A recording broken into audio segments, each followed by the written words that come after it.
এতিয়া আজি টপিকটো মই সেইটো কথাত অকণমান গুৰুত্ব দিব বিচাৰিছোঁ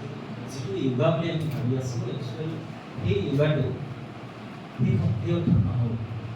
আৰু আজিৰ পৰা সকলোৱে জানিছে 5000 years ago আমাৰ এখন শাস্ত্ৰ যিখন গোটেই বিশ্বত তাৰ মহত্ব আছে সেই শাস্ত্ৰটোৰ নাম কি হয় আমাৰ ভাৰতবৰ্ষই যিখন শাস্ত্ৰৰ কাৰণে গৌৰৱ কৰিব পাৰে সেই শাস্ত্ৰৰ নাম কি আজিৰ পৰা 5000 বছৰ আগত আছে সেই শাস্ত্ৰ ভাগৱত গীতাই হ'ব ভাগৱত গীতা শ্ৰীমদ ভাগৱত গীতা যাক কোৱা হয় ন গীতাখন আটাইতকৈ পুৰণি আৰু গীতাখনৰ নাম আৰু এটা নাম কি আছে গীতাখনৰ প্ৰত্যেকটো অধ্যায়ৰ নাম কি তোমৰা গীতাখন পঢ়িছা নাই গীতাখনৰ অধ্যায়বিলাকৰ নাম কি চেপ্টাৰবিলাক কি বুলি দিছে কৰ্মকাণ্ড যোগ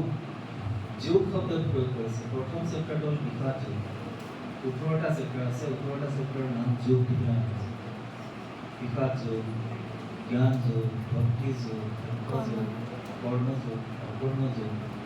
তেনেকৈ গৈ গৈ লাষ্টত ধন্য কৰ্ম যোগ 3 নাম আছে